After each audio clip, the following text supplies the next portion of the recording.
속보입니다. 2026년 첫 소상공인 정책자금이 1월 5일 월요일부터 지원됩니다. 특히 혁신성장 촉진자금에 성실상환자 우대가 새로 들어왔는데요. 여러분 꼭 보시고 첫 정책자금 지원 받으세요. 정보가 곧 돈입니다. 돈이 되는 정보, 여의도 정보맨 지금 바로 시작합니다. 자, 바로 들어갑니다. 소상공인 보호 및 지원에 관한 법률 제9조에 의한 보시면 2026년 소상공인 정책자금 융자 사업을 다음과 같이 공고한다라고 해서 12월 29일에 나왔습니다. 자, 그래서 2026년도에 소상공인 정책자금의 흐름을 볼 수 있어요. 1년치입니다. 1년치. 물론 이게 나눠서 나오긴 하는데 구조가 이렇게 돼 있다는 거죠. 일반 경영 안전자금, 특별 경영 안전자금, 성장 기반 자금 크게 세 분류로 나눠지고요. 이거 보시고 나는 어디에 들어가는지 이거를 먼저 좀 러프하게 생각하시면 될 것 같습니다. 자, 일반 경영 안전자금은요. 일반 그러니까 업령 무관입니다. 일반 소상공인을 위한 자금이고요. 이게 한 1조 2천억 원 정도 되어 있습니다. 자, 특별 경영 안정자금 그러니까 위기 취약 소상공인을 위한 게 특별 경영 안전자금이에요. 2026년도 정책자금 흐름을 지금 보여드리고 있습니다. 긴급 경영이 있고요. 신용 취약 자금이 있고요. 대환 대출이 있고요. 제도전 특별자금, 장애인 기업 자금, 그 다음에 청년 고용 연계 자금. 자, 성장 기반 자금은요. 이제는 다음 단계죠. 어려움을 극복하고 이제 성장을 앞두고 있는 이런 분들이 받는 거죠. 소공인 특화자금, 혁신성장 촉진자금, 민간투자 연계형 매칭융자, 상생성장 지원자금 이렇게 되어 있습니다. 자, 여기서 여러분께서 집중해야 되는 게 이 신용취약자금입니다. 중저신용자 839점 이하 소상공인을 위한 전용자금이고요. 제가 봤을 때 요게 6천억 원 정도가 예산이 되어 있는데 요게 정말 빨리 소진될 거예요. 그 다음에 대안대출. 이게 7% 이상 고금리를 4.5%로 낮춰주는 건데 이거는 이제는 중저신용입니다. 그래서 919점 이하이신 분들 이것도 굉장히 빨리 소진되거든요. 그래서 제가 봤을 때는 특별경영 안전자금 중에서는 이 두 가지가 아마 가장 크게 인기가 높을 거다. 그래서 딱 이 자금이 나온다 그러면 빨리 신청하는 게 좋을 것 같습니다. 물론 뭐 빨리 신청한다고 해서 되는 건 아니지만 그래도 일단 준비를 해놓으라는 말씀이겠죠. 자, 그 다음에 성장 기반에서는요, 여러분께서 보셔야 되는 게 요거는 이제 성장하고자 하는 기업들이거든요. 혁신 성장 촉진 자금이랑 그 다음에 이 상생 성장 지원 자금 요거를 잘 보셔야 돼요. 왜 그러냐면 이 혁신 성장 촉진 자금에 뭐가 들어갔냐 그러면 여기에는 안 나오는데요. 여기에는 안 나오는데 좀 이따 보여드릴 거예요. 성실상환자 우대가 들어갔습니다. 원래 대상자에 없었는데 이번에 새로 들어왔어요. 또 하나 상생성장 지원자금 요거는 온라인 플랫폼을 그러니까 온라인을 하시는 분들 있죠. 온라인 사업 하시는 분들 예를 들어서 쇼핑몰 하시는 분들 자 이런 분들과 이제는 같이 맞물려서 성장을 위한 자금이에요. 그래서 이쪽이 의외로 경쟁자가 덜 치열합니다. 그래서 요렇게 우리가 2026년도에 전체적인 이제 자금을 알 수 있고 제가 이제는 하나하나씩 제가 이제는 하루 날 잡아서 이제 하나하나씩 말씀드릴 거예요. 그러니까 오늘은 이제는 러프하게 1년치를 다 보여드리는 거고 1월 5일 날 어차피 들어가잖아요. 그거 보여드릴 텐데 그 전에 이제는 중요한 것만 따로따로 말씀드릴 겁니다. 그래서 가장 먼저 아마 대안대출 쪽을 제가 먼저 이제 말씀드릴 거예요. 그래서 1월 2일 날 제가 이제 대안대출과 그 다음에 분할 상환하는 거 특례 지원이 있거든요. 그거랑 같이 말씀드릴 거예요. 자, 그래서 오늘 지금은 이제 러프하게 본다. 자, 여기서 이제 집중해야 되는 거 언제 들어가는지를 이제 말씀드리겠습니다. 자, 대리대출은요, 여러분 2026년도 1월 6일입니다. 그러니까 돌아오는 월요일이에요. 이거 집중하셔야 됩니다. 대리대출 1월 5일, 직접대출은 1월 12일. 그래서 대리대출 무엇인지는 아직 이 소상공인 정책자금 사이트에 나오진 않습니다.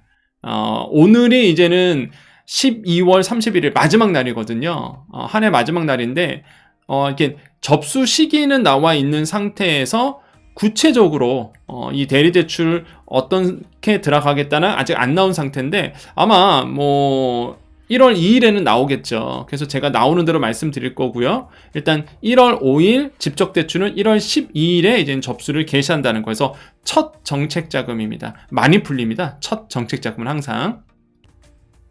그 중에서 눈에 띄는 게 하나가 있어요. 여러분, 집적대출인데 혁신성장 촉진자금, 이게 이제는 집적대출 1월 12일에 이제 들어가잖아요. 그런데 이번에 바뀐 게 있습니다. 이 신청 대상자가요, 뭐 수출 소상공인, 뭐 2년 연속 매출 10% 이상 신장, 스마트 공장 도입 소상공인, 이거는 작년과 다를 게 없거든요. 소상공인 졸업 후보도 마찬가지고. 그런데 이게 새로 들어왔어요. 집적대출 성신상한 소상공인. 이게 제가 공문을 또 확인했습니다. 이 방송 촬영하기 전에 작년 이 혁신성장 촉진자금 공문을 봤는데 역시나 제 생각대로 집적대출 성신상한은 작년에 없었어요. 그러니까 이번에 새로 들어왔습니다. 자, 보시면은요, 그럼 집적대출 성실상한 소상공인은 뭐냐? 여기 나오죠. 집적대출 성실상한 요건, 대출 신청일 기준, 현재 3년 이내에 연속 10일 이상 연체 이력이 없이 원금 분할 상환 중이거나 완제한 경우. 자, 그게 중요한 게 원금 분할 상환 중이거나 완제한 경우도 들어갑니다. 그러니까 내가 완전히 이제 성실 상환해서 다 갚아내신 분들, 이런 분들도 이 혁신성장 촉진 자금의 대상자가 된다는 거예요. 그것도 혁신형이면은 자금이 좀 세거든요, 이게. 그래서 저는 굉장히 환영할 만하다. 예, 저는 환영할 만하다라고 생각을 해보고요. 요거 이제는 제가 한 번 더 그 집적대출 첫 융자 나오기 전에 한 번 더 말씀드리겠지만, 이게 혁신성장 촉진자금은 금액이 큽니다. 여기 보시면은 대출 한도가요, 혁신형이 2억 원, 시설자금이 10억 원이거든요. 이게 운전자금이 2억 원이고, 그 다음에 일반형이 1억 원이다 보니까 혁신형의 성실상환자 우대 정책이 들어갔다는 거, 이게 굉장히 좀 중요한 것 같아요. 이게 여러분께서 꼭 아셔야 되는 거고, 또 하나 또 중요한 게, 굉장히 중요한 게 하나가 들어갔습니다. 자, 이거는요, 한 별표 5개 치셔야 돼요. 제가 얼마 전에 예고해 드렸죠. 대출 금리가 우대 금리가 바뀌었습니다.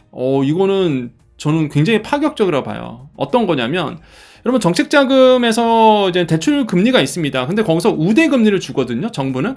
어떤 부대? 정책 우대라고 해서 이런 뭐 디지털 온누리 가맹점 한다 그러면 정책자금 받을 때 0.1%포인트, 여기 세모는 뭐냐면 마이너스라고 이해하시면 돼요.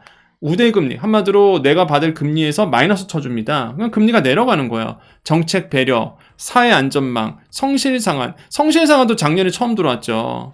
여기까지는 이제는 작년하고 동일한데, 이게 또 새로 들어왔습니다. 지역 격차 해소. 무슨 얘기냐? 비수도권 소재 소상공인은요, 수도권 내 인구 감소 지역 포함, 여기 있죠. 강화도 쪽이라든지 이런 데 있는데, 아무튼 간에 비수도권 소재 소상공인, 이거는 그냥 기억하지 마시고 요쪽만 한번 봐보세요. 비수도권 소재 소상공인, 이런 분들에게는 정책자금 받을 때 우대금리를 줍니다. 몇 퍼센트? 마이너스 0.2%포인트. 이거는 세죠. 이거는 굉장히 도움이 되죠. 예, 저는 이거 굉장히 도움되는 거거든요. 비수도권이에요. 근데 우리가 법적으로 수도권을 어떻게 보냐면 서울, 경기, 인천을 법적인 수도권으로 봅니다. 그러니까 서울, 경기, 인천을 제외한 소상공인이 정책자금을 받을 때에 마이너스 0.2%포인트의 금리를 이제 내려준다는 거죠. 이거는 파격적이죠. 그래서 지역 격차 해소로 이게 새로 들어왔다는 거. 평가는 여러분께서 해주시는 거고요. 그래서 요게 새로 들어와서 이거는 진짜 한 별표 5개는 여러분 꼭 알고 있어야 되는 거고, 여정님 이거 그러면 모든 대출에 다 되느냐? 여러분 깜짝 놀랄 거 보여드릴까요? 이 카테고리가요, 공통사항에 들어있습니다. 공통사항에. 그러니까 공통사항인 거야. 어떤 자금이든 간에 공통사항인 겁니다. 공통사항에. 우대금리에, 이렇게 우대금리에 적용 대상에 들어가 있다는 거. 이거 여러분 꼭 기억하셔야 돼요. 아시겠죠? 그래서 지방에 계시는 소상공인 분들의 정책자금 받을 때 굉장히 좋죠. 왜? 금리가 0.2%포인트나 낮았다면 이거 큰 돈이거든요, 사실. 무시 못하죠. 그래서 요거 여러분 꼭 기억하셔야 됩니다. 잊지 말고 꼭 소상공인 정책자금 받을 때 기억하셔야 돼요. 나는 금리 인하 신청할 수 있다라는 거. 자, 오늘 정보 여기까지입니다. 오늘은요, 2026년도 전체 소상공인 정책자금에 대해서 러프하게, 그냥 통으로 한번 쑥 훑어본 거고요. 이제 공고가 뜨면, 이제 1월 5일날 대리대출 먼저 들어가니까, 그때 공고 뜨면은 제가 이제 그 상품 하나하나마다 또 설명해 드릴 겁니다. 그래서 2026년, 여러분 새해에 좋은 일들만 가득하셨으면 좋겠어요. 그래서 정책자금 신청한 거 또 받고, 또 지금 조금 어려우신 분들은 이제는 새해에 또 잘 풀릴 수 있도록 항상 그런 날이 왔으면 좋겠습니다. 여러분, 오늘이 12월 31일입니다. 2025년도 한 해가 흘렀고요. 오늘 마지막 날이거든요. 이렇게 마지막 또 새해 인사를 드립니다. 오늘 이제는 2025년도 마지막 인사지만 또 한편으로 보면은 또 새해 인사 드릴 수 있는 날이기도 하죠. 여러분, 새해 복 많이 받으십시오. 한 해 정말 수고 많으셨고요. 정말로 많은 일들이 있었을 겁니다. 여러분 다 훌훌 털어버리고요. 분명히 우리에게 좋은 일이 계속 일어난다. 그 희망을 가지고 새해를 맞이하셨으면 좋겠습니다. 늘 변함없이 여러분과 늘 동행하겠습니다. 여의도 정보맨 여정은요, 여러분의 삶의 여정을 함께하고 있습니다. 기쁠 때나 슬플 때나 또 어려울 때 지금까지 변함없이 함께하고 있죠. 아마 여러분, 여정 가족님들은 다 아실 거라고 생각합니다. 2026년도 마찬가지로 여러분의 삶과 여러분의 여정을 함께하겠습니다. 여러분 늘 복 많이 받으시고 항상 좋은 일만 가득하십시오. 자, 인사드립니다. 오늘도 내일도 우리에게요, 좋은 일이 일어납니다. 오늘도 내일도 우리에게 좋은 일이 일어납니다. 오늘도 내일도 우리에게 좋은 일이 일어납니다. 여기까지 여의도 정보맨 여정이었습니다.